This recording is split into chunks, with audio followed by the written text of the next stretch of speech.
Bueno, chicos, empezando con este webinar, ante todo recibo un cordial saludo por parte de la familia hasta de la Asociación Peruana de Estudiantes de Farmacia y Bioquímica, PEFIP. Soy Marisol Quinde Vázquez, directora de Salud Pública de PEFIP de la Universidad Peruana Cayetano Heredia. Y en esta oportunidad, la Directoría de Salud Pública, en coordinación con la directora de Comunicaciones de nuestra filial, se complacen en presentarles este webinar titulado Tuberculosis en tiempos de COVID-19, en conmemoración al Día Internacional de la Tuberculosis. El 24 de marzo de cada año se celebra el Día Mundial de la Tuberculosis con el fin de concientizar a la población sobre las devastadoras consecuencias sanitarias, sociales y económicas de la tuberculosis y para poder intensificar los esfuerzos para poner fin a la epidemia de esta enfermedad. Asimismo, recordarles que el link de asistencia estará pasando por el Zoom minutos después de haber empezado con la primera ponencia y minutos antes de culminar con el evento. Por lo que les pedimos estar atentos y si tienen algunas dudas durante las ponencias, las pueden realizar por vía chat, tanto por público o por privado a cualquiera de los anfitriones del Zoom, para poder realizarlas al final de cada ponencia. Les damos las gracias por asistir a este evento y espero que les sea de su agrado.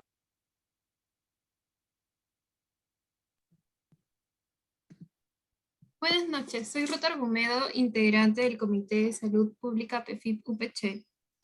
En el webinar participarán 3 ponentes y los puntos que se desarrollarán son los siguientes.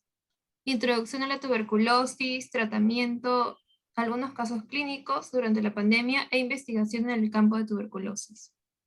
Comenzando, damos paso a nuestro primer ponente, Alfredo Romero, estudiante de 9º ciclo de Farmacia y Bioquímica de UPC, que nos dará una breve introducción sobre esta enfermedad, así como su tratamiento. Bienvenido, Alfredo.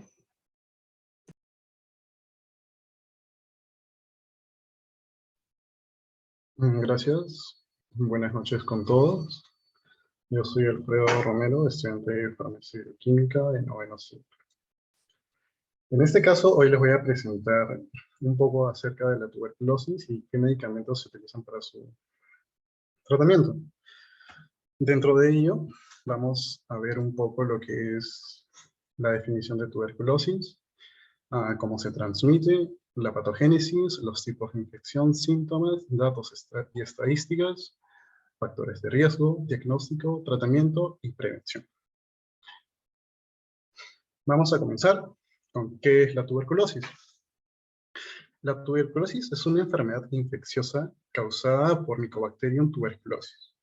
Esta enfermedad principalmente afecta a los pulmones, pero también puede afectar a otras zonas del organismo, como el cerebro, los riñones o incluso la columna vertebral. En el caso de estas últimas mencionadas, no es contagioso. Y es una de las principales causas de muerte en el mundo. Vías de transmisión. Como la mayoría de enfermedades infecciosas, esta enfermedad infecciosa se transmite de persona a persona a través del aire por medio de aerosoles. Cuando una persona infectada tose, estornuda o escupe. Cabe resaltar que luego de que una persona transmite a otra persona pueden pasar 4 cosas. Un aclaramiento inmediato del organismo en el cual no ocurre nada porque tienes unas buenas defensas y destruye inmediatamente tus macrófagos alveolares al Mycobacterium tuberculosis. Luego está la enfermedad primaria, que es la común, que aparece luego de la enfermedad. La infección latente, que posteriormente la vamos a definir. Y la enfermedad de reactivación. Cuando da inicio de la enfermedad, se puede activar muchos años después. Luego de ello, vamos a tener la patogénesis. ¿Qué es la patogénesis? En este caso, comenzamos después de la transmisión, que se va a dar por vía aérea, ingresa directamente a las vías respiratorias, desde las superiores hasta las inferiores, a través de una gota de aerosol. Luego de ello, ya en los alvéolos, Mycobacterium tuberculosis va a ser fagocitado por los macrófagos alveolares y procede a su multiplicación al interior de estas células. Posterior a ello, se da la destrucción alveolar del macrófago alveolar, se da la diseminación local de Mycobacterium tuberculosis, se da la fagocitosis por parte de otros macrófagos celulares y la generación de una respuesta inflamatoria local dominada en el caso 3A, como podemos observar, por monocitos, y en el caso 3B por células polimorfonucleares. Luego de esto, los bacilos van a poder ser drenados hacia el ganglio linfático regional, en donde se van a proliferar linfocitos TH1 o TH7. Estos linfocitos van a ser atraídos por la respuesta inflamatoria de las lesiones y van a activar a los macrófagos alveolares infectados, en el caso 4A, o atraerán más células polimorfonucleares, en el caso del 4B. En el primer caso, que va a seguir esta secuencia, habrá un control de la población de los bacilos y se va a drenar a estos adormecidos a través de macrófagos espumosos, hasta que se controle mediante la encapsulación de la lesión, como se observa en el número 6. Y en el segundo caso, en el 4B, luego las lesiones, como se puede observar, crecen progresivamente, pero posteriormente van a poder ser drenadas de la misma forma. Y finalmente, a nivel pulmonar, estos fluidos tienden a ser drenados hacia el tracto gastrointestinal, en donde no van a tener ningún efecto, o algunos pueden formar parte de nuevos aerosoles, generando nuevas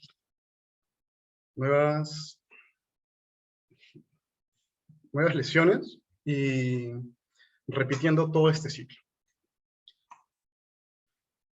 Luego de ya ver la patogénesis, vamos a ver un poco acerca de los tipos de infección.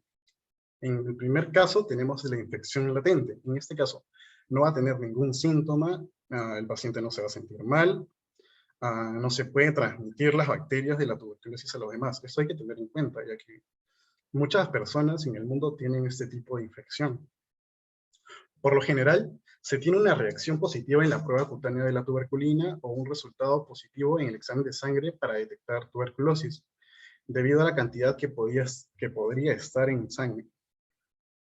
Luego, también puede presentar enfermedad de tuberculosis si no se recibe tratamiento para la infección de tuberculosis latente, ya que cualquier factor de estrés posterior a ello puede influir en activar esta enfermedad. Y la que la mayoría de nosotros conocemos, la tuberculosis activa. Presenta síntomas, por lo cual el paciente se siente mal, puede transmitir las bacterias de la tuberculosis a los demás, por lo cual estas personas tienen que tener extremo cuidado al toser y tener unas correctas normas de asepsia. Por lo general, el resultado tanto de la prueba cutánea como la de sangre sale positivo, que posteriormente se indicará cómo es, y necesita tratarse la enfermedad de tuberculosis lo antes posible. Luego de estos tipos de infección, vamos a pasar a los síntomas por los cuales tenemos que guiarnos para poder detectar esta enfermedad a tiempo, aunque es muy complicado. ¿Cuáles son los principales síntomas de esta enfermedad? Principalmente tenemos tos intensa que dura 3 semanas o más, por lo cual a veces se confunden con otro tipo de enfermedades como meningitis o bronquitis. También se produce dolor en el pecho, calificados como anginas. También tos con sangre o esputo, es muy común la tos con esputo. También la debilidad o fatiga, pérdida de peso, ya que te quita el hambre esta enfermedad, ¿no? Por la falta de apetito, también te puede dar escalofríos, fiebres e incluso sudores nocturnos. Luego de ello vamos a hablar un poco sobre datos y estadísticas. La OMS estimó que para el año 2020, 9,9 millones de personas se han enfermado de tuberculosis.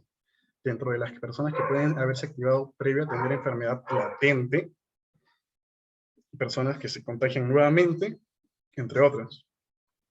También se notificó que en América, el continente, el 80% de los casos de tuberculosis se concentraron en Brasil, México, Colombia, Haití, Perú, República Dominicana y Venezuela. Algo que llama mucho la atención es que 197.364 casos de estos fueron nuevos, y un total de 1.5 millones de personas murieron de tuberculosis. Entre ellas, 214 personas con VIH, con la enfermedad del SIDA, que es una comorbilidad para este tipo de infecciones. En el Perú, ¿Qué es lo que sucede en el Perú? Como podemos observar aquí en la imagen, tanto en nuestra selva como en nuestra capital, aparece la mayor prevalencia de este tipo de enfermedad. El Perú tiene el 14% de los casos estimados de tuberculosis en toda América Latina. Además, en Lima, Callao, solamente acá se estima que hay el 64% de todos los casos presentes en el Perú. Lo que llama mucho la atención de nuestro país es que hay un problema de salud pública, evidenciado en los casos de tuberculosis multidrogoresistente y extremadamente resistente, ya que representan aproximadamente el 70% de los casos. Eso se debe a una irresponsabilidad de los pacientes comúnmente o incluso a problemas socioeconómicos. Luego, vamos a ver qué son los factores de riesgo. Los factores de riesgo son factores que van a predisponer a una mayor tasa de contagio o que se agrave la enfermedad, predisposición al contagio.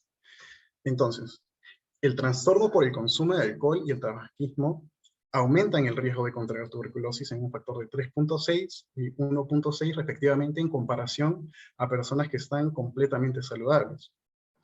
Y no solamente eso, sino otras comorbilidades como la obesidad y la diabetes.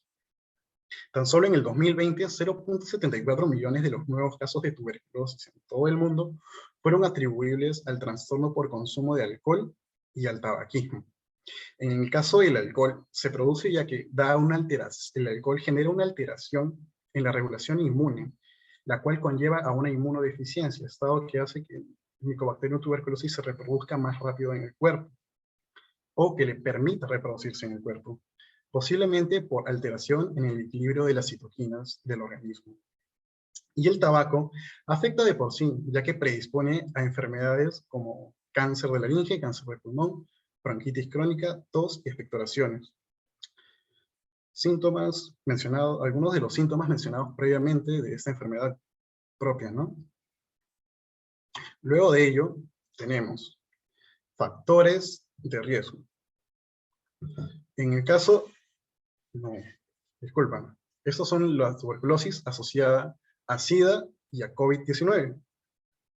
En el caso de SIDA, generalmente transmitida por el virus del VIH, tiene 18 veces más probabilidades de desarrollar la tuberculosis activa que en las VIH negativas, ya que este virus es un virus que ataca directamente al sistema inmunitario, y al tener nosotros bajo sistema inmunitario, va a afectar más la tuberculosis.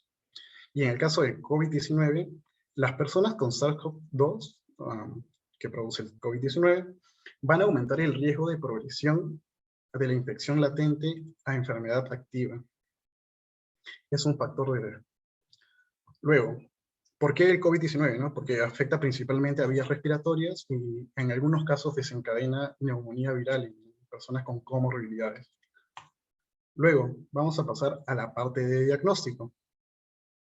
En la parte de diagnóstico, en este caso vamos a mostrar 3 opciones y una que no se muestra, que es por medio de una evaluación de un médico interno por palpaciones. En este caso tenemos la prueba de tuberculina, que es la del PPD, en la cual de manera intradérmica se inocula el agente infeccioso, y en el caso que sea positivo, el diámetro del halo que forma va a ser de mayor o igual a 10 milímetros. En el caso sea inferior, este halo se va a caracterizar como una infección latente, pero para comprobar se van a hacer exámenes de sangre. Luego tenemos a la tinción Sil-Nissen, que es un método parasitológico que va a ser una tinción diferencial rápida y económica usada para identificar esta bacteria. Va a salir positivo cuando la tinción sea roja, en este caso se ve violeta. Y finalmente está la radiografía de tórax. Se usa fundamentalmente para el diagnóstico y nos permite evaluar qué tan dañina ha sido la enfermedad, ¿no? O sea, la extensión que ha tenido esto. Y posteriormente, qué secuelas deja. Ahora vamos con el tratamiento. En el tratamiento, como se mencionó, se tiene que tratar tanto la infección latente como la infección activa. En este caso, vamos a tener asociaciones de fármacos y fármacos que son antibióticos, ya que los antibióticos se utilizan para tratar enfermedades causadas por bacterias. Pueden ser bacteriostáticos o bactericidas. En este caso vamos a tener a la isoniazida y la rifampicina, la rifampicina, isoniazida y isoniazida, pero en otras dosis. Las dosis van a variar de acuerdo al paciente, tanto como la frecuencia en las que se les va a dar. La mayoría de tratamientos dura entre 3, 6 a 9 meses, cuando es una infección latente. Luego, cuando tenemos una infección activa, estos son los medicamentos de primera línea, que en este caso van a ser en vía oral, que se va a utilizar de la misma forma isoniazida, rifampicina, pirazinamida, etambutol y streptomicina. Cada uno de estos fármacos se tiene que administrar por separado o en asociaciones de acuerdo a las recomendaciones del médico, así como la frecuencia. Y luego, en el caso de los de segunda línea, en la mayoría son inyectables, como la kanamicina, la streptomicina y la capramicina, y también se pueden administrar en asociaciones. Luego tenemos a los medicamentos que se usan para infección activa, pero ahora para infecciones multidrogoresistentes. En este caso se utilizan un mínimo de 4 drogas potencialmente activas, ya que es multidrogoresistente, resistente a muchas drogas. Se utilizan asociaciones, usualmente se usan inyectable y 3 orales. El problema usualmente de estos tratamientos es que son muy largos, y al ser muy largos las personas no siguen el tratamiento, ya sea por irresponsabilidades o, como se mencionó, problemas socioeconómicos. Y lo que desencadena en problemas que actualmente están dando mucho daño a la sociedad, ya que se genera la resistencia a los antibióticos. Y también debe mencionarse que esos tratamientos dañan mucho lo que es el hígado e incluso pueden llevar a la muerte. Es por eso que los pacientes deben seguir su tratamiento de acuerdo a lo que indique el doctor, y si es posible seguir el procedimiento de seguimiento farmacoterapéutico con algún farmacéutico, ¿no? Ya que es muy importante y ayudarían al bienestar de la sociedad. Y finalmente vamos a tener a la prevención, que la forma más común que se debería dar de todos, ¿no? Es nuestro estilo de vida saludable, ya que al hacer ejercicio, al comer saludable, vamos a tener un buen sistema inmune. Muy aparte de otras predisposiciones que podamos tener, nuestro sistema inmune fuerte va a poder atacar con fuerza al Mycobacterium tuberculosis para que no ingrese, y en el caso de ingrese, se dé de forma latente y el tratamiento sea más leve para que no cause tantos daños en el organismo. Y luego tenemos a la vacuna BCG, la cual estimula la inmunidad contra la tuberculosis. Esta vacuna se comenzó a utilizar desde 1921 y es la más utilizada a lo largo de la historia. Esta, como ya se mencionó, al estimular la inmunidad, el BCG, que es la cepa del Mycobacterium bovis, que es muy similar a la del Mycobacterium tuberculosis, por lo tanto, al infectarse ya tiene un agente que ya lo ha reconocido previamente, por lo cual la infección no se va a agravar. Y hablando de su efectividad, ya ha sido probada, pero de todas formas varía en ciertos grupos de edad y de acuerdo a las formas clínicas que se presentan.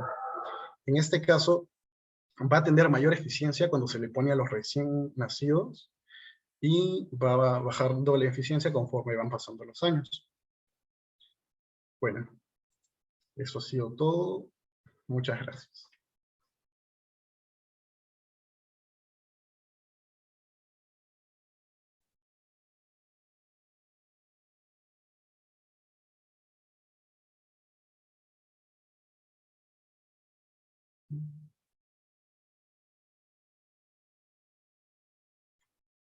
En caso tengan alguna pregunta o alguna duda, no duden en escribirla para que la pueda comentar. Bueno, pasando a la ronda de preguntas, La primera pregunta es, eh, ¿cuánto tiempo es contagiosa una persona con tuberculosis activa? El tiempo es variable de acuerdo hasta que la enfermedad es controlada, ¿no? Que es usualmente cuando termina su tratamiento, de entre 3, 6 a 9 meses. ¿Yo puedo responder esa pregunta? No.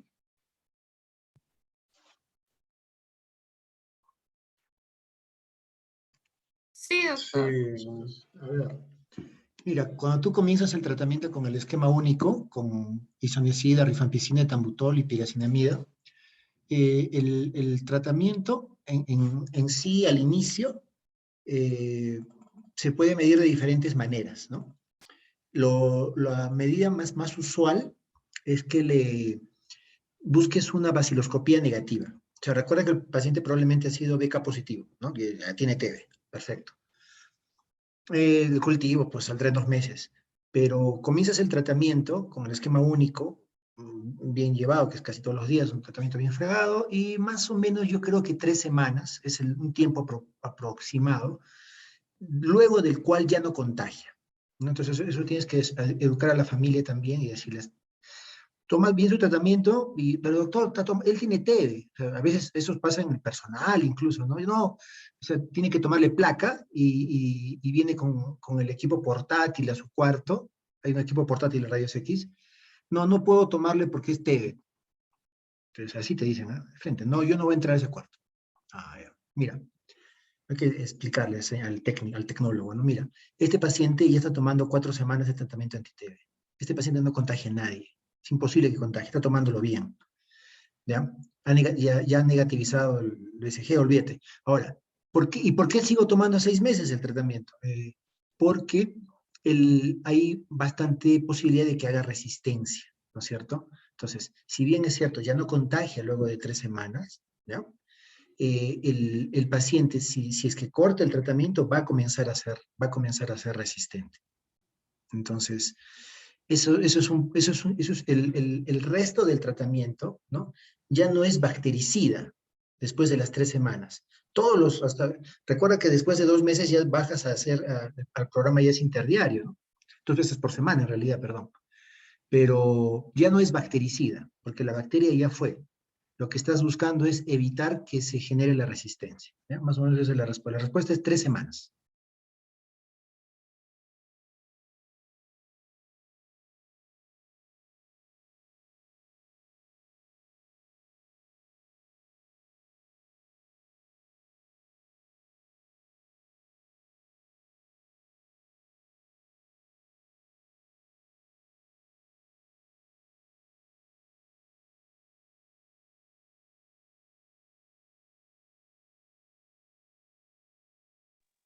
Muchas gracias, Alfredo, por tu ponencia.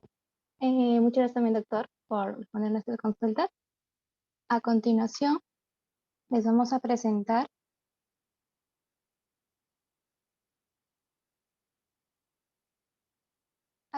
le presentamos al doctor Orlando Ramos Borda, quien nos va a explicar sobre los casos de tuberculosis durante la pandemia. Él es médico geriatra, docente de la Facultad de Ciencias de la Cayetano Heredia, magíster en docencia e investigación en salud de la Universidad Nacional Mayor de San Marcos, magíster en gestión en salud de la UNAD, miembro de la Sociedad Peruana de Geriatría y egresado de la Academia Latinoamericana de Medicina del Adulto Mayor. Está bienvenido, doctor Orlando. ¿Qué tal? ¿Cómo están? Hay una pregunta que quedó suelta de la exposición anterior. Decía que si es que el tratamiento es el mismo en un paciente hospitalizado en UCI, sí, el tratamiento es el mismo. No va a variar. A ver, yo lo comparto. Usted tiene la presentación, ¿no? ¿Lo pueden compartir? Usted lo puede compartir para que tenga Ya me has hecho host. para que tenga control. Sí. Ya, correcto. Entonces, a ver, miren, básicamente lo que pasa en la TB, en la pandemia, es que la TB sigue parecida, ¿ya? E incluso quizás, la verdad que faltan estudios epidemiológicos en el sentido de que probablemente, al menos yo pienso que debe haber disminuido un poco la incidencia, es decir, los nuevos casos, ¿de acuerdo? Estamos hablando de incidencia, no de prevalencia. Probablemente los que ya tenían TB estén peor que antes, eso no me cae duda tampoco.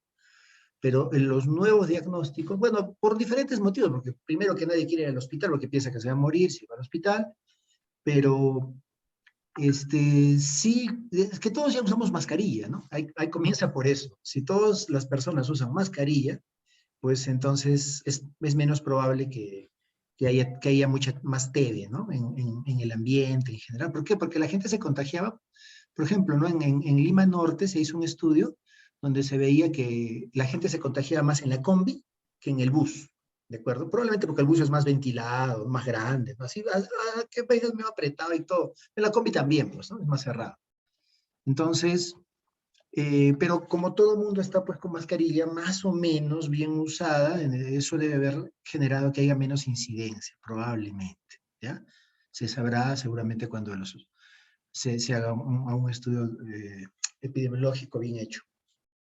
Bien, los principales problemas que vamos a ver que se están sucediendo acá son problemas de acceso al tratamiento, de rapidez en el diagnóstico, ¿no? O sea, como probablemente las áreas destinadas para consultorios externos fueron tomadas para tratar a pacientes con SARS-CoV-2, ¿no?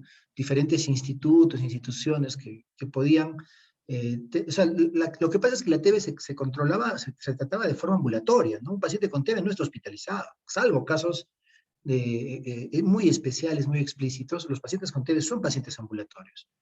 Y toda la atención ambulatoria, pues en la pandemia tuvo bastantes problemas de acceso, ¿no? a los servicios. O sea, mire, yo tenía, ¿qué pasaba si tú tenías TB en abril del 2020? ¿Dónde ibas? O sea, ni siquiera podías salir de tu casa, ¿no? Comenzabas a toser, bajar de peso, a tener hemoptisis, ya TB, perfecto, probablemente vives en Perú, TB. Pero ¿y dónde voy? ¿Se dan cuenta? Ese es el pequeño detalle, ¿no? Muy bien.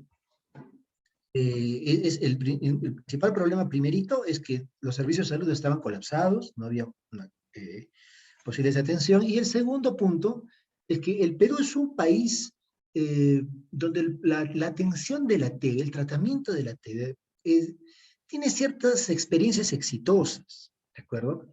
Este es un punto en que nosotros no tenemos necesidad de leer el libro. O sea, tú buscas así, voy a buscar, a veces a mis alumnos les decía, revisen en UpToDate cuando quieren actualizar sobre información, que realmente es más relevante. Ya, hay un excepto, un asterisco ahí, excepto en TB. ¿Ya? ¿Por qué? Porque en TB nosotros somos los que vamos a contarle al mundo en qué va esto, ¿no? ¿Cómo estamos? Es más, en el Hospital Cayetano Heredia hay un programa de capacitación en el departamento de infectología, ¿no? Hay el programa Gorgas, que tiene bastantes años, es muy famoso en el mundo, donde vienen médicos de todo sitio, ¿no? De todo, de Australia, olvídate, Estados Unidos ya, vienen acá a ver pacientes que ellos han erradicado, que no tienen. Entonces, pero saben que es importante capacitarse, porque como hay mucha migración, entonces pueden haber algunos casitos aislados y se les pasa, cómo se maneja, porque ellos ya no lo ven. O sea, ellos TB así en comunidad no hay, no tienen, hace años ya terminaron con eso. Nosotros sí, TB-MDR, entonces tenemos para exportar ese conocimiento, ¿de acuerdo?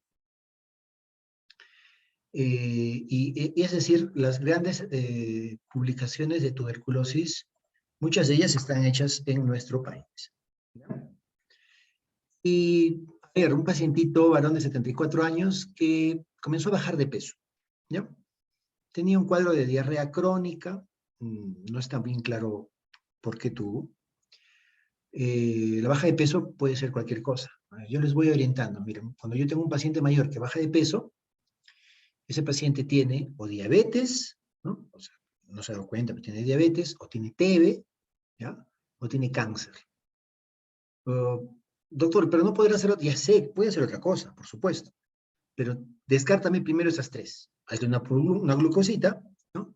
TB, hazle una placa, hazle un BK, unos 3 BKs, no tiene que ser así, 3. Y para descartar la neoplasia, pues comencemos con con marcadores básicos, también una radiografía, una ecografía abdominal, ¿no? Y un buen examen físico, descartando las neoplasias más probables, ¿ya? Tomografías probablemente de todo el abdomen. Entonces, el paciente tenía baja de peso, ¿ya? Pero se agrega 3 meses antes tos con expectoración verdosa, ¿ya? Y ahí va aumentando, ¿no? Yo te dije baja de peso. Baja de peso es algo inespecífico, no sé muy bien qué tiene. Pero cuando la baja de peso tiene tos, eso ya está sumándote que eso puede ser TB, ¿de acuerdo? Disnea es a moderados esfuerzos. Bueno, hay que valorar qué más tiene, ¿no? O sea, podría ser una insuficiencia cardíaca. Vamos a valorar, tiene que ser un hipertenso, cardiópata de larga data. Debilidad, probablemente esto la genera hiporexia. Y la disnea se hace más severa, ¿de acuerdo? La disnea se hace más severa y llega a postrarse, ¿de acuerdo?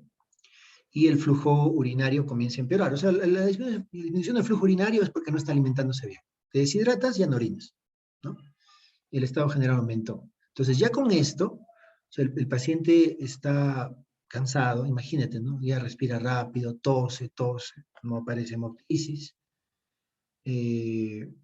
Va a consultorio de externo de neumología, entonces lo ven en mal estado general y lo llevan a emergencia, ¿de acuerdo? Donde lo primero que hay que hacer es una radiografía probablemente, hacer exámenes basales. Es una persona mayor, ¿no? Pero aparentemente, previamente a esto era funcional. Entonces, a ver, ¿qué pasa? No está comiendo, no tiene sed, por eso es que no orina, está deshidratado. El flujo urinario está bajo, lógico, si no tomas agua. La deposición líquida, con tendencia al sueño, y ha bajado mucho de peso. Eso es lo que yo les decía, ¿no? Un síndrome consuntivo. El síndrome consuntivo es menos de 5% del peso que tenía la persona. O sea, tú pesas 100, o sea, perdón, más del 5%, ¿no? Más del 5%. Tú pesas 100, tienes que haber bajado unos 7 kilos, ¿no? Para que sea un síndrome consuntivo. Pero si tú pesas 50, ¿no? Pues ahí tienes que haber bajado unos 5 kilos, ya considera que es un síndrome consuntivo. Bien. ¿Y qué hacen ahí la diarrea, no? Un poco que no queda claro. Ahora, veamos algo. Esta diarrea es crónica, ¿no? Hay que ver, las causas de diarrea crónica son bien complejas. Pero si tú encuentras que el paciente tiene un BK positivo, una placa de TB, lo primero es, lo que se me va es pensar, si hay TB arriba, pues puede haber TB abajo, ¿no? Eso es bastante probable. Sí, pero hay varias enfermedades que pueden causar diarrea crónica, la colitis ulcerativa, la enfermedad de Crohn. Sí, es cierto, pero para descartar eso habría que hacerle una colonoscopía. Sí, también, pero con TB arriba, yo asumiría bastante que se diagnostica uno y debe ser probablemente parte de lo mismo. Sin embargo, una vez que el paciente esté en mejor estado, probablemente sí una colonoscopia, ¿no? Ahorita está disneico, o sea, tiene que, ¿cómo se llama? Tiene que respirar, si no se va a morir. Hay que ayudarlo con el oxígeno, etc. Antecedente de tabaquismo, ¿no? Ese pulmón está bien, OH esporádico, ¿no? Igual que algunos que tú conoces. No tiene antecedente TB aparentemente, contacto con TBC con la esposa. Entonces, si tu esposa, ¿no? Entonces, si tu enamorado o enamorada tiene TB, la diagnostican TB, entonces, probablemente has compartido tiempo juntos, ¿no? Han ido a comer, se han besado, qué sé yo. Entonces, es probable que tú también tengas TB. O sea, es así. Entonces, si la esposa tuvo TB, es probable que él también haya tenido TB, porque es un cuadro que se quedó ahí, ¿ya?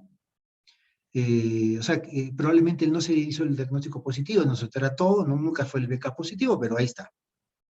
Tiene COVID como medio Perú. El asunto es que tiene la presión, ¿te acuerdas que estaba deshidratado? Entonces ya la presión es palpatoria. La presión debe ser sistólica y diastólica, ¿ya? Pero hay momentos, ¿no?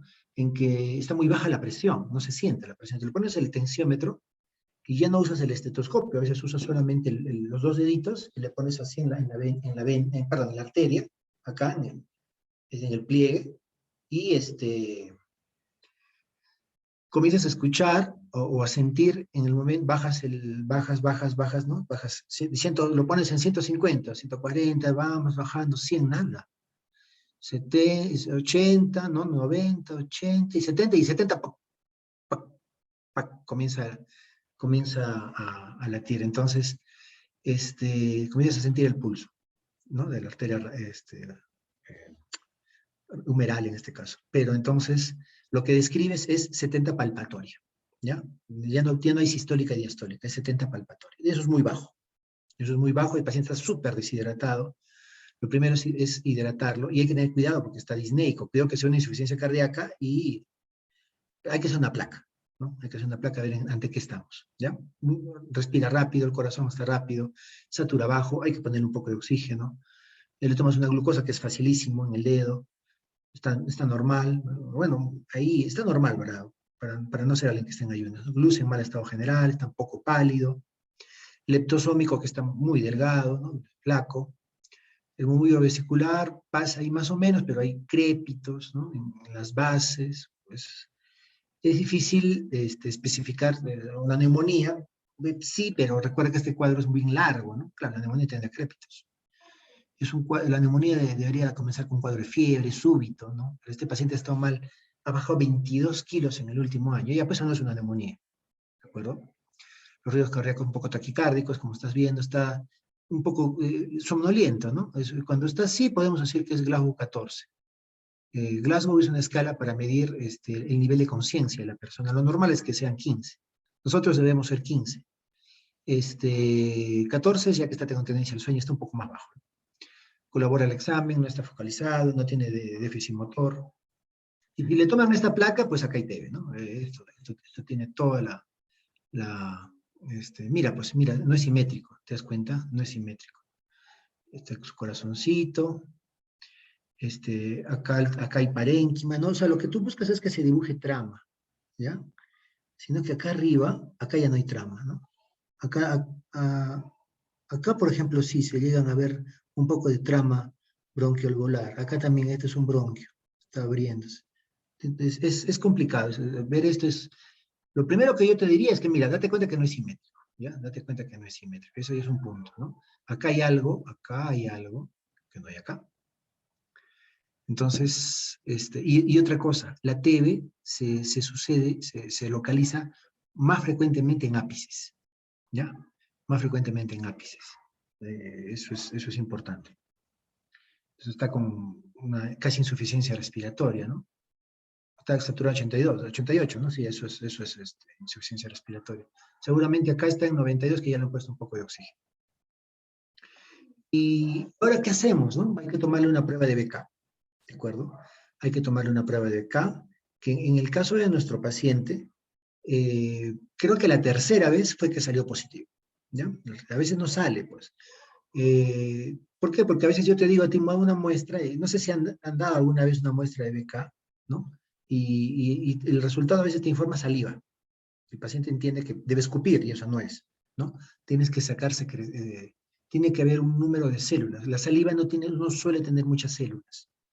Entonces, hay un porcentaje que hace el laboratorio, cuando hay gran cantidad de células, es que eso ha venido acá como una expectoración, eso es lo que se busca, ¿ya? Y si sale la baciloscopía positiva, pues lo que tienes que hacer es comenzar a tratarlo, como acabamos de comentar hace un rato, unas 3 semanas, esperamos que deben ya negativizar la baciloscopía, y doctor, y el cultivo, que al inicio, cuando pides el BK, pides cultivo también, ¿ya? Siempre va la orden de BK por 3 más cultivo de la secreción. Entonces, buscan una muestra con bastantes células y ese cultivo sale en 2 meses. ¿Para qué me sirve el resultado del cultivo a los 2 meses? Pues lo que tengo que ver es que es la sensibilidad, ¿no? Si hay resistencia a isoniazida, rifampicina, que tienen estructuras de resistencia, o sea, muy similares. Cuando un paciente es resistente a isoniazida, suele ser a rifampicina. Y de las 4 drogas, de rifampicina, isoniazida, piracinamida y etambutol, el eje para matar las bactericidas fuertes son esas 2. Son la isoniazida y la rifampicina. Y si las pierdes, Algunas personas hacen monoresistente, ¿no? Resistente a la combinación, pero cuando las pierdes, perdiste, has salido de la guerra sin armas, o sea, porque te queda el etambutol y la presinamida ayuda. Tienes que meterle otras drogas bactericidas, ¿no? Ahí es donde entra puedes usar streptomicina, se usa también meropenem, el esquema para resistente, pero eso depende del cultivo. Entonces, el cultivo es muy, muy, muy importante, porque a los 2 meses, ¿qué pasa si el paciente no mejora? No mejora a los 2 meses. Entonces yo busco su cultivo, ¿qué salió? Uy, no, es que es resistente a isoniazida, pucha, ya nos fregamos. Hay que cambiar el esquema, ¿no? Hay que cambiar el esquema. Y este paciente tiene un conflicto adicional, que estaba con diarreas. Y cuidado que tenga una TB enteroperitoneal. El tratamiento de la TB enteroperitoneal es igual, ¿no? Solamente hay que valorar el hecho de que el paciente no haga intolerancia oral. Yo he tenido pacientes con TB enteroperitoneal que hacían severas diarreas, vómitos, vomitaban y vomitaban y vomitaban, hasta el punto de la intolerancia oral. Entonces, si no tengo la boca, es un grave problema, ¿no? A veces la solución, nos encontramos, poner una zona nasogástrica, moler las pastillas, pasarlas por allí, y de algún modo la enfermera pues se acomodaba. Pero había momentos en que la enfermera me dice, doctor, o sea, ella antes de pasar cualquier cosa por la sonda, aspira, busca que haya secreción, y encontraba una secreción verdosa. Cuando hay esa secreción verdosa, no puede seguir administrando, ¿ya? Me dice, doctor, tiene un residuo también muy importante. Se supone que del estómago pasa al intestino, pero ¿qué pasa si el estómago se queda? Y tú le metiste 200 cc, pasa media hora, aspiras 200 cc, o sea, no pasó nada. A ese paciente ya no le puedes seguir dando algo por vía oral, lo tienes que hacer endovenoso. Y darle endovenoso a un paciente con resistente es bien complejo, lo tienes que tener hospitalizado. Algunas veces se hospitaliza la TB, como te dije, a veces en esos casos de resistencia con intolerancia oral, especialmente la TB enteroperitoneal, que es bien complicada de tratar, la tasa de mortalidad es altísima, porque acá lo que estábamos viendo, el paciente está desnutrido, ¿no es cierto? Entonces tú tienes que decirle no solamente que tome el anti-TB, con eso no se va a salvar, tiene que comer. Y el paciente vive en un cerrito arriba, donde no hay, ni siquiera llega, no hay agua, porque la TB es una enfermedad de la pobreza. Tú le pides que baje de su cerrito al pie del cerro a recoger a la posta sus medicamentos, y a veces no lo hace, ¿no? No lo hace porque no hay quien le ayude, no tiene soporte social, es todo un problema. O sea, tienes que decir a la enfermera que suba a su casa a darle, pero ella tiene un montón de cosas que hacer, y hay poco personal, esa zona es peligrosa, hasta algo le puede pasar, te das cuenta, tratar esto es bien complejo, ¿de acuerdo? En los hospitales existen centros de excelencia para tratamiento de TB. En Cayetano es nuevo, se hizo de cero. Por ejemplo, en Comas, el Hospital Sergio Bernales es uno de los más antiguos, que queda ahí, Hospital de Coyí, que tiene un centro, o sea, quizás no es tan bonito, pero es bien antiguo. ¿Por qué? Porque ese hospital nació como un hospital de TB, era el hospital de TB ahí, era como la lepra, mandas al leproso así lejos, así por eso lo mandaban lejos a los de TB, para que no estén ahí contaminando el resto, ¿ya? Pero bueno, ya quedó céntrico, entre comillas. Y esos centros de excelencia se dedican justamente a tener estos pacientes multidrogo resistentes. Hay pacientes que hacen resistencia a todo y no hay nada que darles, ¿ah? Y lo que les das es comida. A veces hay pacientes XDR que son resistentes a todo. ¿Pero qué le doy? Pues, ¿no? Le dan el esquema ampliado, pero es resistente a streptomicina, ya sé, pero igual le siguen dando. Es resistente a isoniazida, sí, pero igual le dan comida y lo van mirando a ver cómo vive. Y a veces se quedan hospitalizados 6 meses. Si viven ahí, ya tienen su televisor. Bueno, chicos, preguntas.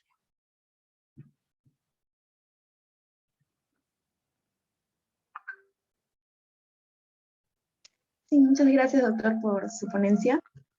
La primera pregunta sería, ¿cuál es la diferencia entre la infección de tuberculosis latente y la enfermedad de tuberculosis?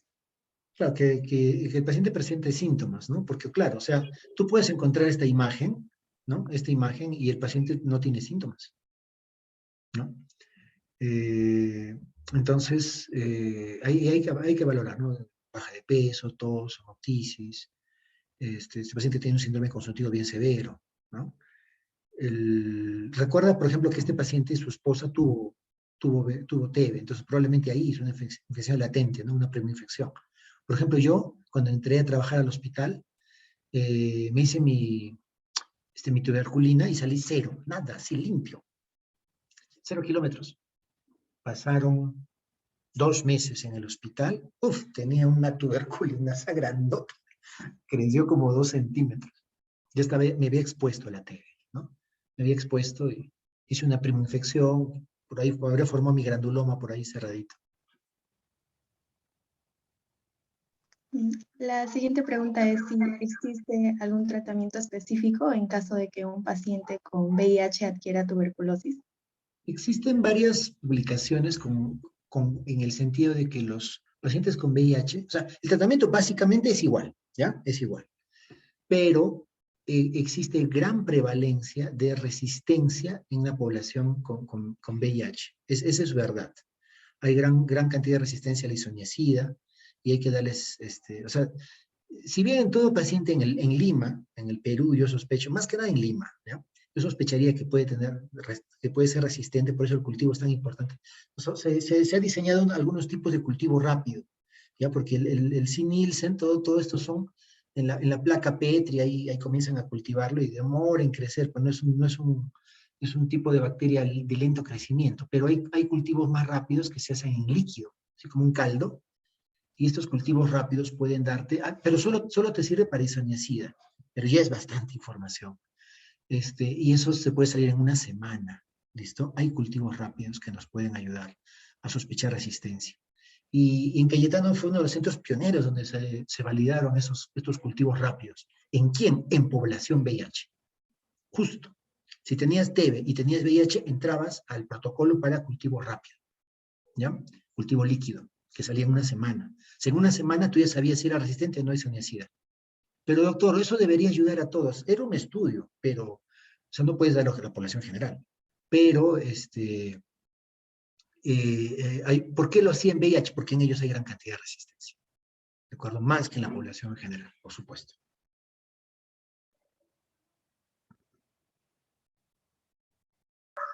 Muchas gracias. Otro sería, ¿cómo es el tratamiento de un paciente con tuberculosis e hipertensión? Claro, a ver, recuerda que las drogas antihipertensivas, perdón, que los anti-TB, casi, a ver, vamos por toxicidad, ¿ya? La piracinamida es el más tóxico, es el peor de todos, hepatotóxico. Bien, todos van al hígado. Recontra hepatotóxico es la piracinamida. Claro, una pregunta interesante sería, doctor, ¿y si suben las transaminasas, está en falla hepática, ya se fregó, no? Sí, porque casi no puedo darle nada. Tengo que esperar a que el hígado se desinflame, entre comillas, y darle. La piracinamida es súper tóxico, la isoniazida de ahí sigue, el etambutol y la piracinamida es menos, o sea, es que se metaboliza mitad a mitad por riñón e hígado. Entonces, cualquier droga que yo le dé a un paciente, tengo que ver si es que es una droga de metabolismo hepático o renal, ¿no? Por dónde se depura. Porque en la hipertensión no hay mucho problema, porque las drogas no son muy hepatotóxicas, pero en otras enfermedades sí, por ejemplo en la epilepsia, que la carbamazepina, la fenitoína, que se usan con regularidad, son bastante hepatotóxicas. ¿Ya? Entonces, llueve sobre mojado, no tiene TB y le das un anticonvulsivante, lo vas a llevar a la falla hepática. Hay algunos anticonvulsivantes que van a nivel renal, pero casi no los cubren los seguros y son caros, ¿no? Son caros para un paciente con TB que es pobre, cualquier cosa es cara, ¿no? Y a veces es más difícil tratarlos. No sé, otra pregunta.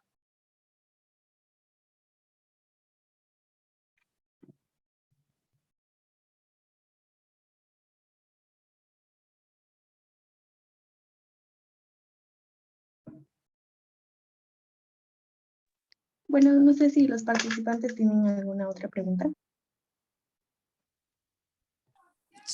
Sí, doctor, buenas noches. Bueno, yo tengo una duda.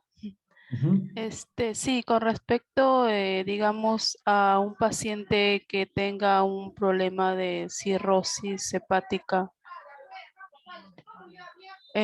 ¿cómo sería el tratamiento?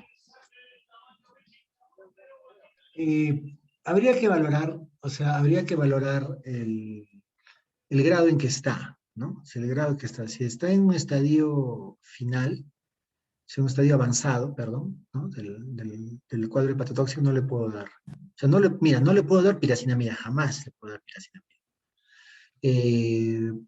Como te dije, el núcleo es darle isoniazida rifampicina. Pues probablemente por ahí comenzaríamos, ¿no?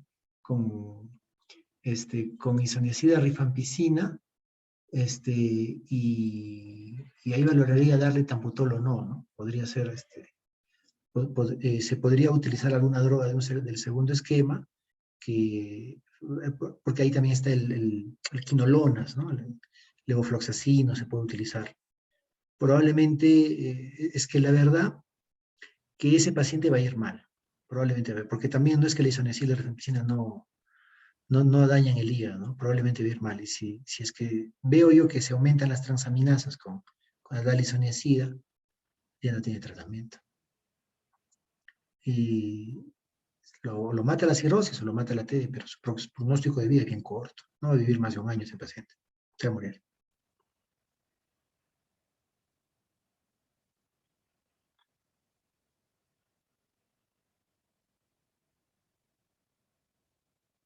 Leo yo en el chat que dice, si tienes TBMDR y te da COVID, es que estrictamente, por ejemplo, yo me preocuparía el hecho de que no haga hepatitis COVID, ¿de acuerdo? Tendría que monitorizar con regularidad su función hepática, TGO, TGP, bilirrubinas, ¿no? Que no esté, que no comience o sea, la parte respiratoria, pues también, ¿no? Hay que ver su frecuencia respiratoria, que tome su tratamiento. Recuerda que el COVID no tiene tratamiento. Entonces, lo único que tienes para darle es el anti-TB, ¿no? Y si tiene mala suerte, hará hepatitis COVID y habrá que suspenderle su tratamiento anti-TB. Si no lo hace, tampoco es muy frecuente la hepatitis COVID. Si no lo hace, pues seguirá con el esquema usual. Hay que monitorizarlo, observarlo, hacerle seguimientos. Si está en su casita y en un cerrito, o sea, el programa de TB funcionaba bastante bien en el Perú, se hace seguimientos, si bien es cierto hay un montón de TB, pero el Perú es como un modelo en el mundo de control, de diagnóstico, de tratamiento ante la TB, ¿no? Para países del tercer mundo. Sí, doctor. Otra pregunta es, ¿qué cuidados debería tener un paciente con tuberculosis multidrogoresistente, además con COVID? Sí, justo es lo que acabo de responder. Otra pregunta dice, ¿por qué cree que los pacientes dejan el tratamiento? Es que es complicado, es un problema social. Es una enfermedad, recuerda que es una enfermedad de la pobreza, ¿de acuerdo? Es una enfermedad de la pobreza. O sea, es que, no sé si tú lo has visto, lo has vivido o has estado cercano a no saber qué vas a comer mañana, ¿no? Quizás hoy día ya lo aseguraste, pero mañana no sabes. No sabes qué vas a comer mañana. O sea, ya ni siquiera es vestirte, ¿no? Y se aparece, y ahí, desnutrido y todo, te aparece la enfermedad. Entonces, es probable que yo priorice el comer que el ir a buscar mis pastillas, ¿no? Eso pasa. Y necesita bastante soporte. O sea, ellos deberían... O sea, hay ciertas situaciones en las que la persona necesita apoyo porque por sí sola no se puede valer. ¿Has visto que el gobierno da bonos para un montón de cosas? Ya. A veces eso es equivocado, porque con bonos no se alcanza el progreso de una nación. Nadie lo hace. Pero hay ciertas situaciones en las que sí amerita. Por ejemplo, en eso que estamos viendo, es que sí podría meritar. Porque esa persona es pobre, ¿no? Tiene extrema pobreza y tiene TB. No va a salir solo. Es imposible que salga solo adelante. Necesita apoyo. Si tú le das un bono de 500 soles, le estás abriendo un mundo de posibilidades. Ya tiene al menos para comer. Entonces, estando esa necesidad satisfecha, pues lo siguiente es tomar y curarse la enfermedad, ¿no es cierto? Probablemente allí sí lo hará. O sea, ahí tiene mucho impacto es un bono que le podrías dar a un paciente de ese tipo, ¿ya? Pero lo que hace el gobierno a veces de decir que todos los que viven en esta cuadra, en este barrio, que este barrio es pobre, darle a todos, Eso, que tenga un impacto en que haya mejorado la calidad de vida de la población, probablemente no, a largo plazo.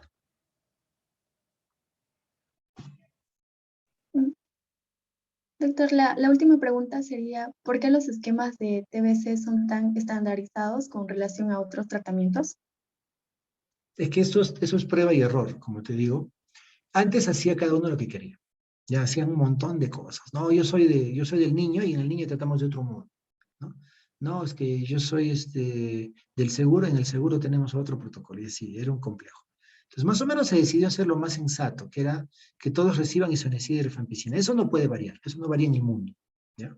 En el mundo han comenzado a tener un poco de TB por el VIH. O sea, en población VIH hacen TB, ¿no? Pero en la población general no. Entonces, ante ese consenso se vio cuáles son las otras dos drogas que pueden ayudar más o menos de la mejor manera, y se decidió que nos quedemos con rifampicina y etambutol. Hay consenso, es lo que da el ministerio, lo que da el seguro, lo que dan las Fuerzas Armadas.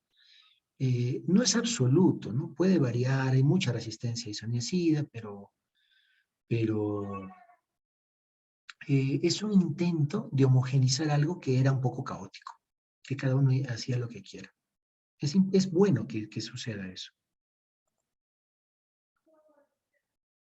Las secuelas pulmonares de TB corren más riesgo de adquirir COVID, no necesariamente. Más riesgo de tener COVID porque he tenido TB, no específicamente no, pero por ejemplo, en las cicatrices de TB a veces se forman algunos tipos de cáncer, te cuento. Sí tienes más riesgo de tener cáncer de pulmón, de ciertos tipos. ¿Ya? No es el tema ahorita para discutirlo, pero de eso sí.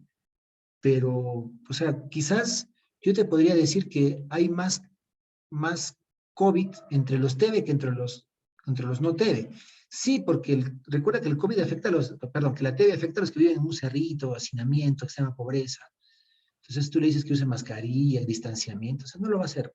Probablemente también le da COVID, ¿no? Por su situación de pobreza, pero no es porque haya tenido TB en general, ¿no?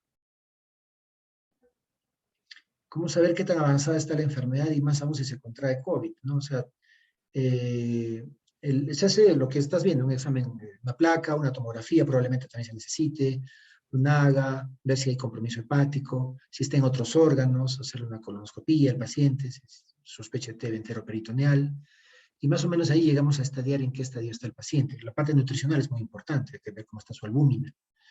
Y en esa función podemos decirte la gravedad, ¿no? O sea, recuerda que estamos partiendo de un paciente que recién es BK positivo. Entonces yo no puedo decirte que estás más grave, eres más BK positivo que el otro menos BK positivo, no. Al final eres BK positivo nada más, no existe grados. Pero sí, pues, según las comorbilidades que presentes, puede ser peor o mejor. Entonces, chicos, cuídense. Felicidades por todo el esfuerzo que están haciendo. Vamos a dejar de compartir.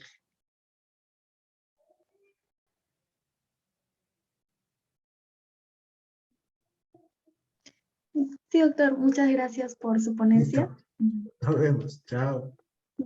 Bien.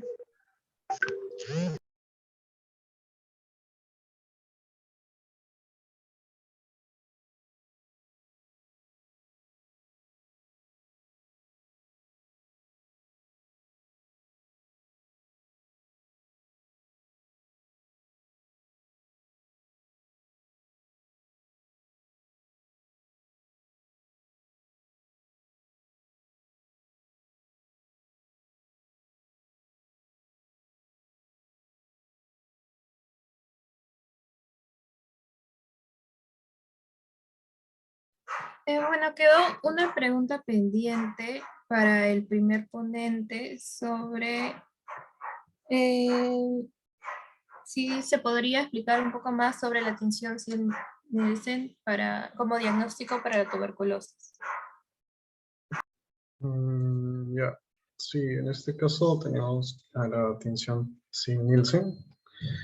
Se utiliza para microorganismos como el Mycobacterium tuberculosis, ya que su pared celular está provista de un alto contenido de lípidos y ácidos glicólicos, lo cual les confiere características únicas en la fijación de los colorantes, como carbol de fucsina afincada, azul de metileno y una solución de colorante. En este caso va a pasar por una serie de tinciones y lavados hasta que queden finalmente las estructuras bacterianas y se puedan ver a través del microscopio con una coloración roja, ¿no? Generalmente las muestras de preferencia son de esputo, también pueden ser muestras de jugo gástrico, orina, heces y otros fluidos biológicos y algunos tejidos.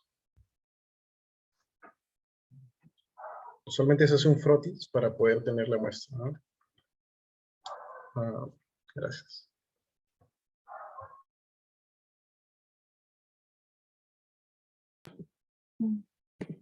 Bueno, muchas gracias por la respuesta. Para culminar, damos paso a nuestro último ponente, Renato Fernández, egresado de la carrera de Biología de UPC, que nos hablará un poco sobre la investigación en el campo sobre la tuberculosis. Listo. Un momentito para compartir pantalla, por favor.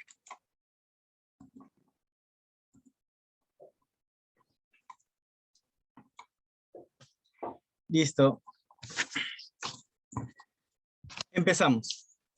El 24 de marzo de 1888, el doctor Robert Koch anunció a toda la comunidad científica el descubrimiento del Bacillus Mycobacterium tuberculosis, el agente etiológico causante de la enfermedad infecciosa más importante actualmente, que es la tuberculosis, que hasta antes de la pandemia del coronavirus era la principal causa de muerte por un solo agente infeccioso de todo el mundo. Inclusive llegó a superar al VIH-Sida. Por lo que, ante esto, se requiere de novedosos tratamientos o drogas con los que podamos hacer frente a este problema de salud pública. Buenas noches con todos los presentes. Mi nombre es Renato Fernández Cornejo, egresado de la carrera profesional de Biología de la Universidad Peruana Cayetano Heredia, y el día de hoy voy a presentar investigaciones en el tratamiento contra la tuberculosis. En específico, vamos a revisar el caso de la piracinamida. Este será el índice. En primer lugar, tendremos una introducción al tratamiento de primera línea contra Mycobacterium tuberculosis. Luego revisaremos el caso de la piracinamida, un fármaco contra tuberculosis, investigaciones acerca del mecanismo de acción de la piracinamida. Luego tocaremos el tema de resistencia de la piracinamida en el Bacillus Mycobacterium tuberculosis, investigaciones acerca del mecanismo ahora de resistencia y, por último, palabras finales y una perspectiva. Empecemos. Punto número 1. El tratamiento de primera línea contra Mycobacterium tuberculosis. La tuberculosis es una enfermedad infecciosa transmisible que es causada por una bacteria. En este caso tenemos el Bacillus Mycobacterium tuberculosis, como vemos acá en esta tinción de Ziel-Nielsen a 100X. Este se distingue por ser un bacilo patógeno intracelular obligado, aerobio estricto, inmóvil y de crecimiento lento. La vía de transmisión de esta enfermedad es a través de pequeñas gotículas que tienen a millones de bacilos dentro de ellas. Estas son expelidas por una persona con tuberculosis al hablar, estornudar o toser. Según datos de la OMS, se estima que aproximadamente un cuarto de toda la población mundial tiene este Bacillus Mycobacterium tuberculosis en sus pulmones, ya en estado activo o latente. Según datos del MINSA y de la Organización Mundial de la Salud, se sugiere que ante casos de tuberculosis activa, se requiere un tratamiento de primera línea recomendado de un régimen de 6 meses con 4 fármacos en específico. En primer lugar, la isoniazida, en segundo lugar, la rifampicina, en tercer lugar, etambutol y por último, la piracinamida. La piracinamida, fármaco contra Mycobacterium tuberculosis. Como podemos ver aquí, la piracinamida químicamente se puede definir como una amida de ácido piracinoico. En este caso, fue sintetizado en 1936 por Dalmer y Walter y presenta una estructura química compuesta por 5 átomos de carbono, 5 de hidrógeno, 3 de nitrógeno y 1 de oxígeno, lo cual le confiere un peso molecular de 123.11 gramos por mol. Ya en 1952 es que se descubre su efecto como fármaco contra tuberculosis y desde esa fecha en particular se ha demostrado su efecto esterilizante contra los bacilos de Mycobacterium tuberculosis en estado de latencia. Pues, ¿cómo es el mecanismo de acción? Esto todavía no está del todo esclarecido, pero todo inicia cuando Mycobacterium tuberculosis cuando la piracinamida, cuando el fármaco, mediante difusión pasiva, llega al medio intracelular del Bacillus Mycobacterium tuberculosis.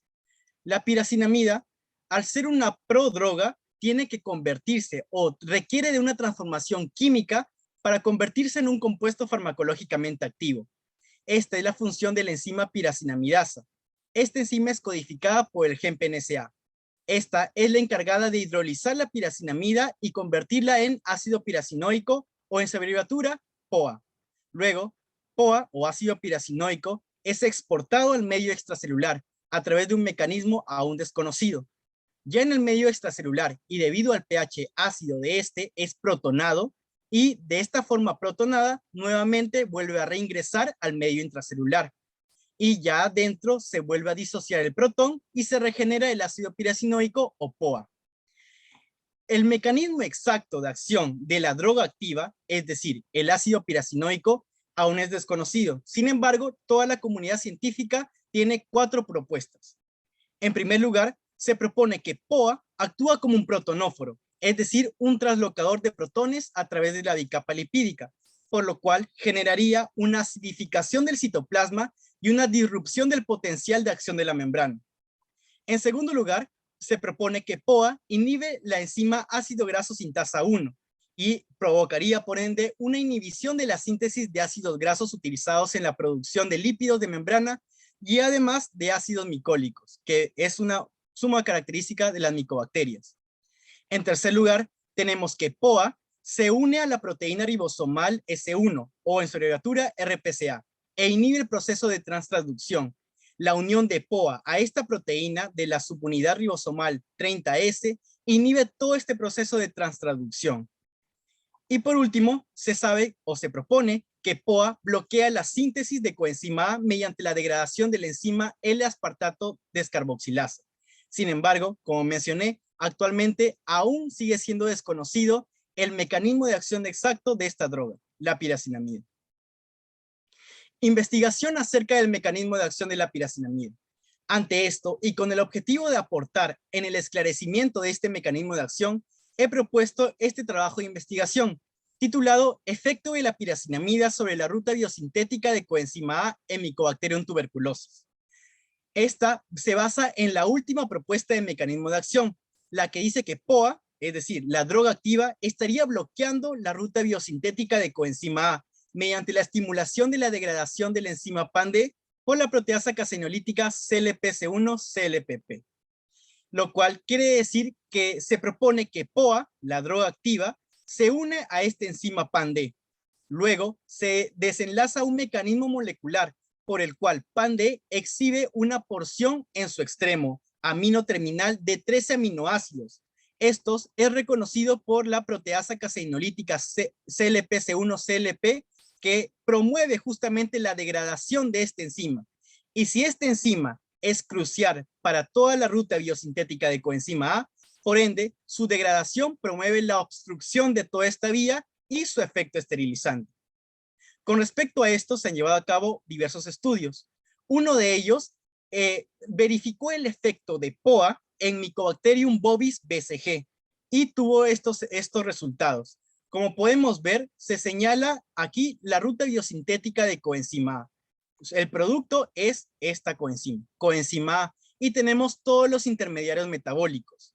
Como vemos, esta es la parte importante, la conversión de L-aspartato a beta-alanina. Esta reacción en sí es catalizada por la enzima PAN-D, la enzima en cuestión.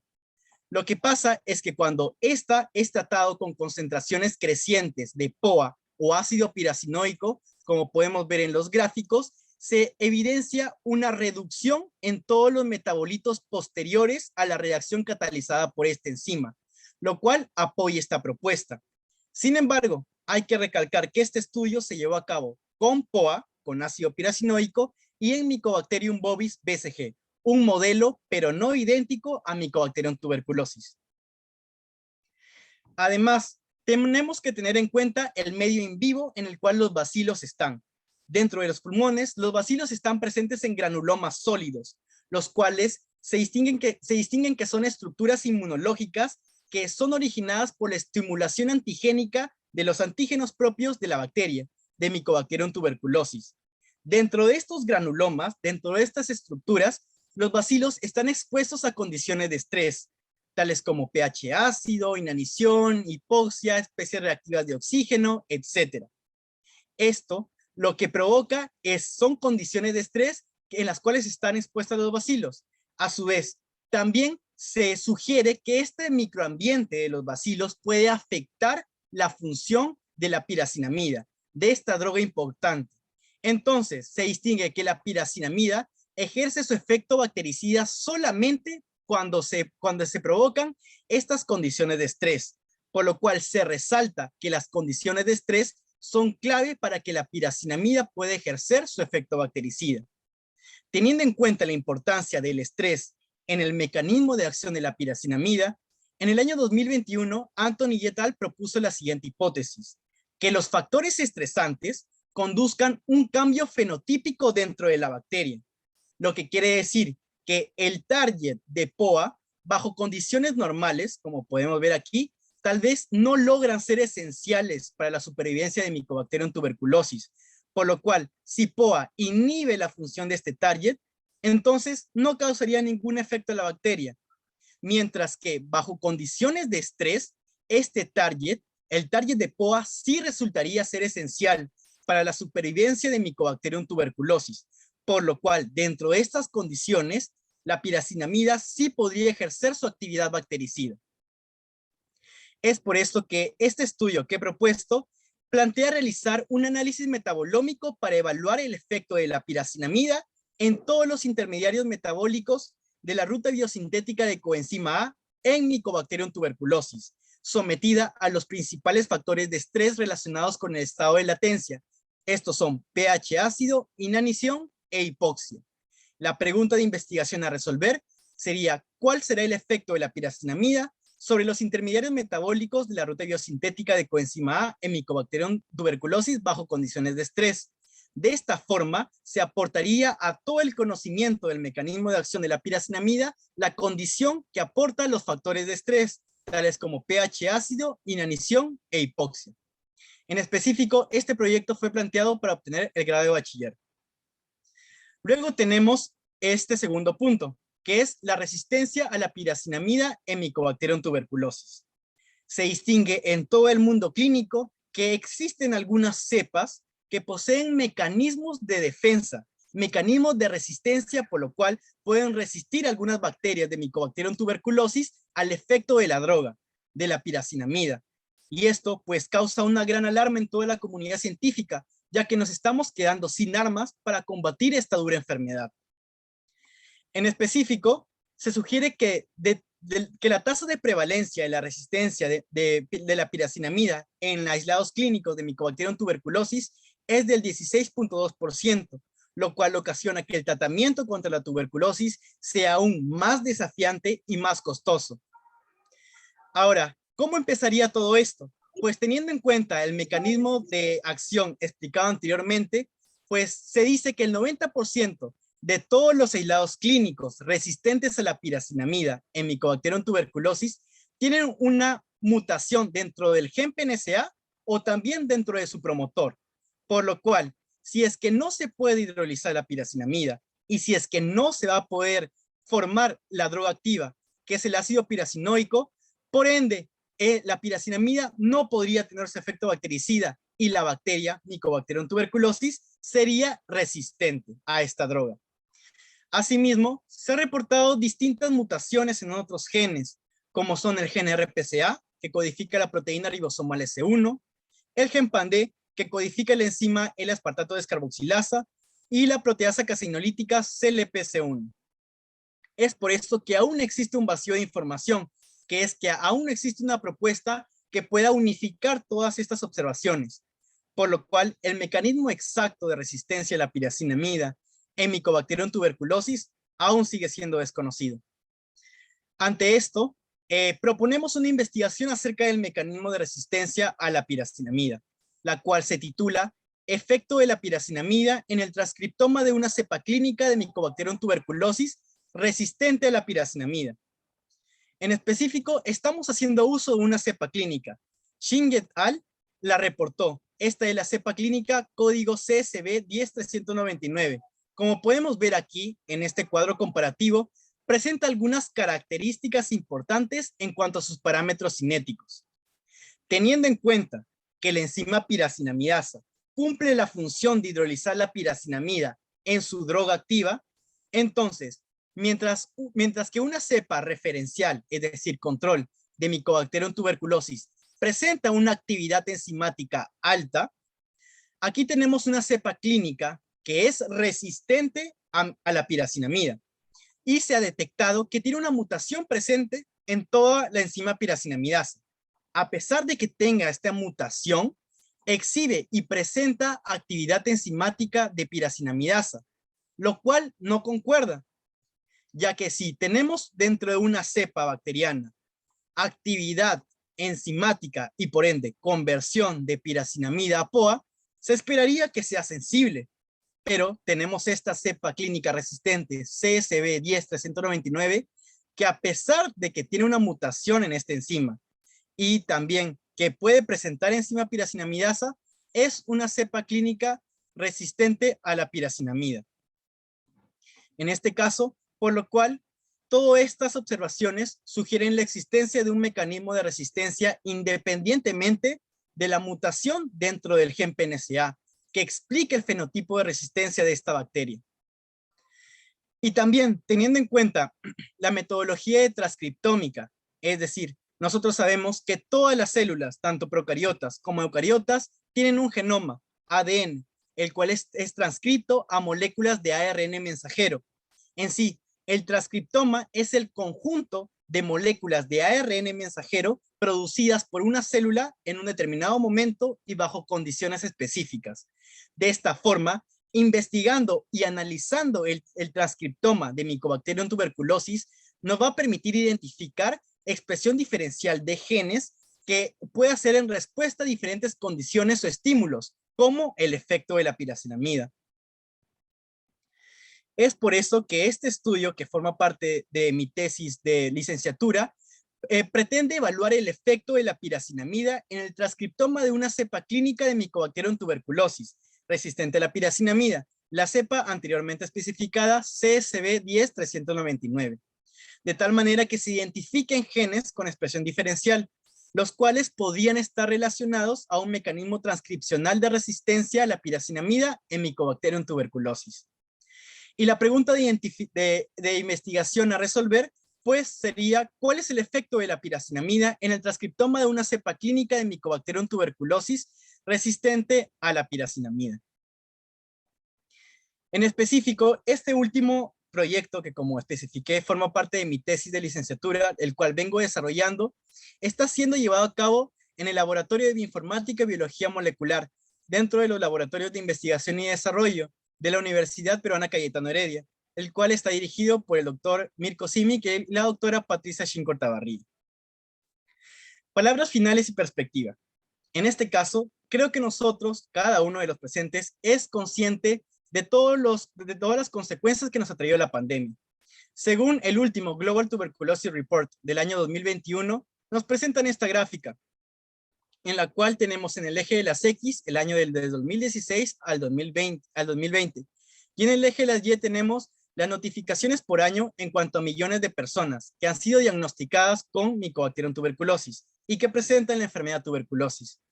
Como podemos ver, ha habido una estrepitosa caída desde el año 2019 al año 2020. Esto es consecuencia de que todos los medios, todo el sistema de salud estaba acaparando la enfermedad de la pandemia de coronavirus causada por el COVID-19. Y por ende, necesitamos reunir esfuerzos para poder de nuevo prestar atención a la tuberculosis, que aún sigue causando gajes en toda la humanidad.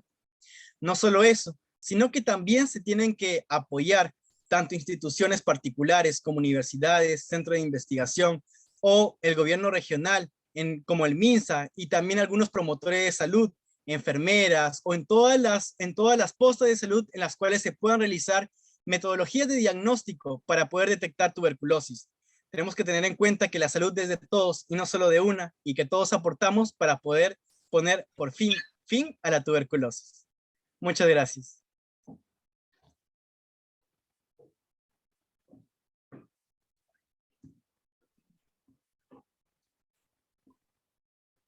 Muy bien. Buenas noches con todos.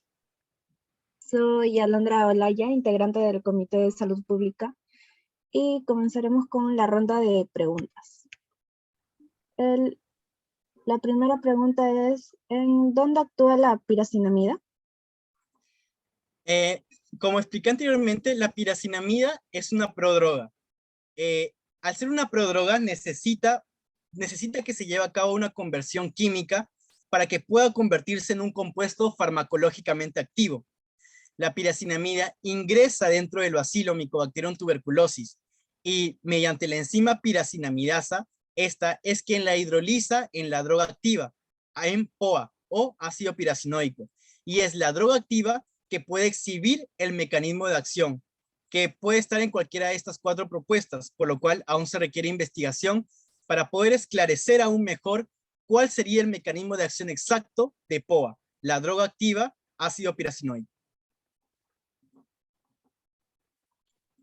La segunda pregunta es, ¿en qué pacientes está contraindicada la piracinamida?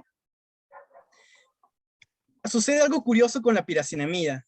A pesar de que en la última disposición del 2018 del tratamiento contra tuberculosis dispuesto por el MINSA está presente, esta presenta una contraindicación, ya que tiende a ser hepatotóxico, por lo cual solamente puede ser ingerida por los pacientes durante 2 meses. Luego se tiene que ir observando. En este caso estaría contraindicada para pacientes que tengan dolencias o alguna patología del hígado.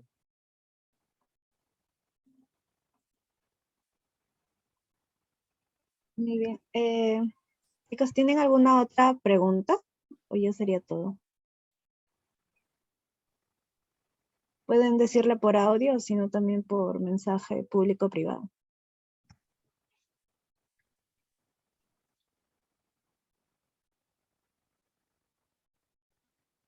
Ok, otra pregunta. Un supuesto se podría decir que inactiva su genoma o promueve la maquinaria de otras moléculas.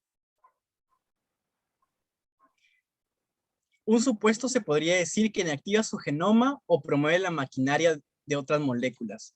En este caso, netamente refiriéndonos a piracinamida, no hay estudios que verifiquen que tenga una unión a ácidos nucleicos, que son los polímeros como ADN o como ADN en específico que conforman el genoma. Solamente se ha verificado que la piracinamida tiene unión con algunas proteínas, tales como RPCA o la enzima PAN-D, pero no se ha verificado que tenga una interacción específica con el ácido nucleico. Sin embargo, se he propuesto, como bien explicado, una investigación que pretende identificar genes que presenten expresión diferencial por un efecto del mecanismo de acción de la piracinamida. Y de esta forma, o sea, identificando genes que presenten alguna expresión diferencial por efecto de esta droga, vamos a poder ir avanzando más allá en cuanto al mecanismo de resistencia y también en cuanto al mecanismo de acción de la piracinamida.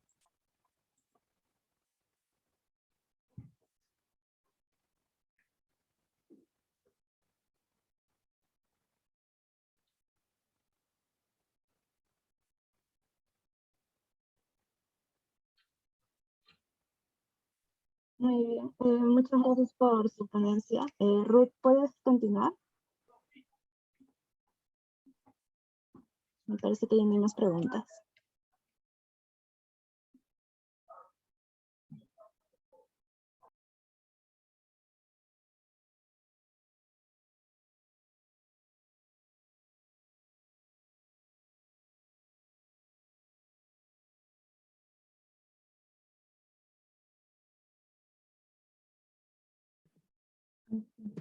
Muchas gracias, Renato, por hablarnos de los diversos estudios que se están realizando sobre el tratamiento de la tuberculosis. A continuación, le damos paso a nuestra directora de Salud Pública para unas últimas palabras.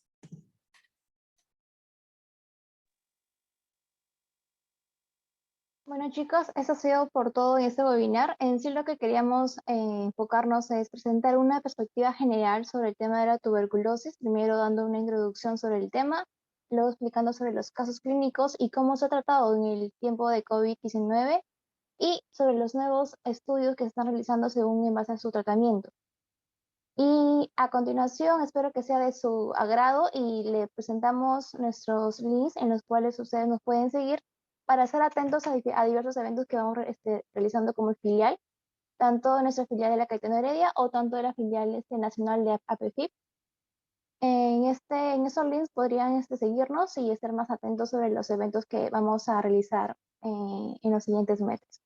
Espero que haya sido de su agrado y a continuación le pasamos el link de asistencia.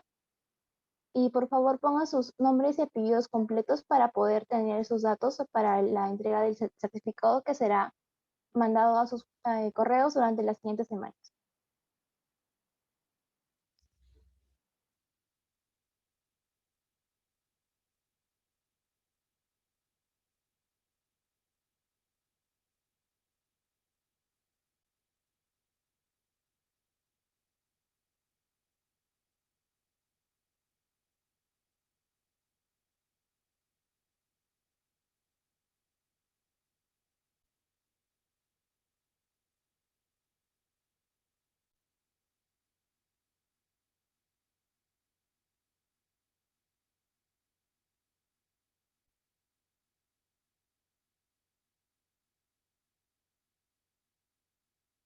Y bueno, invitándoles por favor a los que podrían prender su cámara, si es posible, para tener un- una, una manera de poder incluirlos en los pasos que van realizando diversos eventos.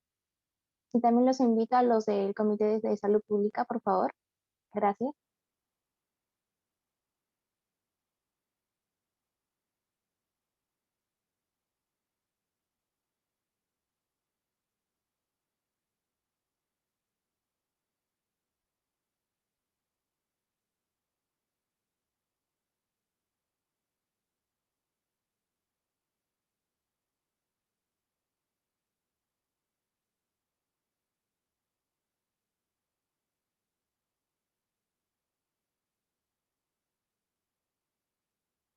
Chicos, anímense, por favor, solamente unos cuantos minutos.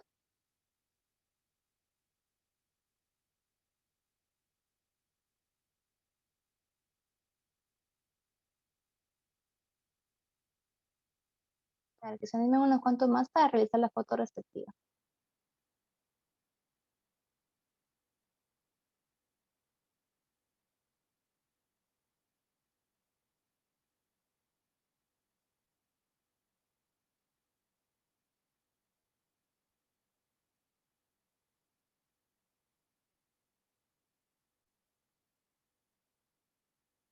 Ya, chicos, con lo que estamos, a ver, voy a tomar la foto.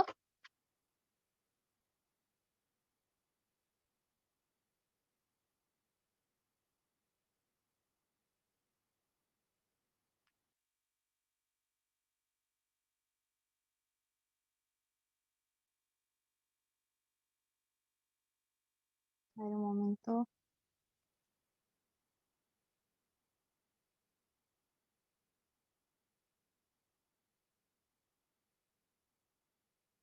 Ya.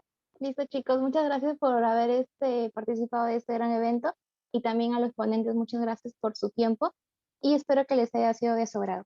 Hasta luego, gracias.